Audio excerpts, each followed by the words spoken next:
شدہ ہوا کٹا ہوا پھر بھی ہے ڈٹا ہوا، یہ نبی کا نور عین ہے، یہ بال یقین حسین ہے۔ حسین ابن علی نے کربلا کے تپتے ہوئے ریگزار کے اندر وہ عظیمت کی داستان رقم کی اور پھر بوچھاڑ تیروں کی، ایک تنہا سید زادہ اور ہزاروں تیر چاروں سمت سے ان کے اوپر برسنے لگے، کسی نے نیزہ مارا، کسی نے تیر مارا۔ جب حضرت امام حسین گھوڑے کی زین سے نیچے اترے تو اس وقت آپ کے بدن پر 33 زخم تلواروں کے تھے، 34 نیزے کے انیاں آپ کے جسم کے اندر کھبی ہوئی تھی، اور محتاط روایات کے مطابق جب بعد میں آپ کا پیراہن اتارا گیا تو اس کے اندر 113 سوراخ تیروں کے نکلے، اور وہ تیر جسم میں پیوست جب گھوڑے کی زین سے فرشے زمین پر گرے لگا جس طرح ریحل سے قرآن گر گیا ہو۔ حضرت امام حسین رضی اللہ تعالی عنہ جب گھوڑے کی زین سے فرشے زمین پر گرے تو وہ جو تیر جسم میں کھبے تھے وہ اور پیوست ہو گئے، خون مشکبو ریت کے ذروں پہ بہنے لگا، گویا اسلام کا دل دھرتی کے اوپر ہے، کائنات راشے میں آ گئی، کربلا کی دھرتی کا کلیجہ کانپ رہا ہے۔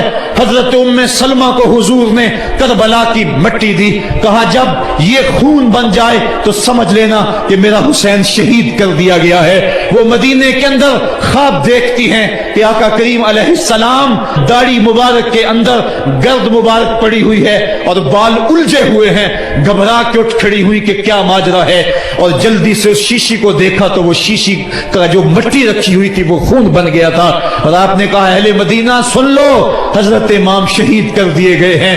ادھر امام حسین خون اور خاک کے اندر تڑپ رہے ہیں اور آپ کے جسم نازک پر برچھیوں، تیغوں اور تلواروں کے ساتھ جو ہے وہ لوگ وار کر رہے ہیں۔ سنان بن انس نخی آگے بڑھا لیکن سر کاٹنے کی ہمت نہ پڑی، اس نے نیزہ مارا اور آپ کے گلے کے قریب وہ نیزہ پار کر گیا اور خون کا فوارہ پھوٹا۔ زرع بن شریک نے آپ کی پیشانی پہ نیزہ مارا، آپ گھبرا کے گرے، اٹھے اور پھر گر گئے، اور پھر آپ نے اپنی پیشانی سجدے میں رکھ دی، اپنا خون جو تھا وہ چہرے پہ مل لیا۔ حسین نے سرخ رنگ کے خون کا جو خضاب تھا وہ اپنے داڑھی پہ لگا لیا کہ کل میں اپنے نانا کو یہ رنگت بھی دکھاؤں گا۔ حرم کی وہ داستان جو منا سے شروع ہوئی تھی آج اس کی تکمیل ہو رہی ہے، وہ غریب اور سادہ اور رنگین داستان حضرت امام حسین رقم کر رہے ہیں۔ خون سے داڑھی رنگ گئی اور آپ کے ماتھے کے اوپر زرع بن شریک نے وہ جو نیزہ مارا تھا اس سے آپ سنبھل نہ سکے، اٹھ کے پھر نیچے گرے، پیشانی کو سجدے میں رکھا اور سجدے میں رکھ کے اللہ کی بارگاہ میں آخری لفظ جو میرے امام کی زبان سے نکلے دلوں کی تختیوں پہ نوٹ کر لو اور دیکھو۔ اللہ تعالیٰ کے بندے حضرت خلیل نے دعا مانگی تھی، اے میرے مالک، اے میرے مالک، میں اس جگہ تے اپنی ذریت اولاد کو چھوڑ کے آباد کر کے جا رہا ہوں اور دعا کرتا ہوں کہ وہ نماز کو قائم رکھیں۔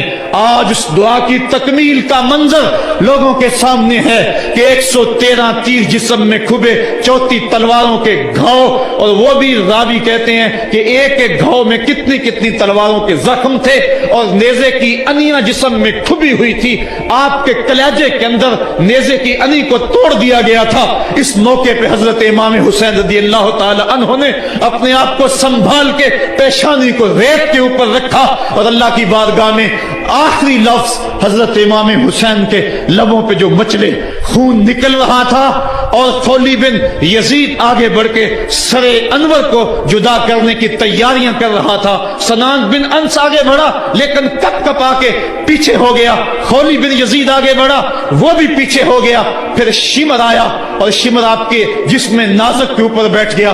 حضرت امام حسین نے جب دیکھا تو اس کے بدن کے اوپر برس کے پھل بیری کے نشان تھے، تو حضرت امام حسین کی زبان سے نکلا صدق اللہ و صدق رسول اللہ، میرے آقا میرے اللہ نے سچ کہا۔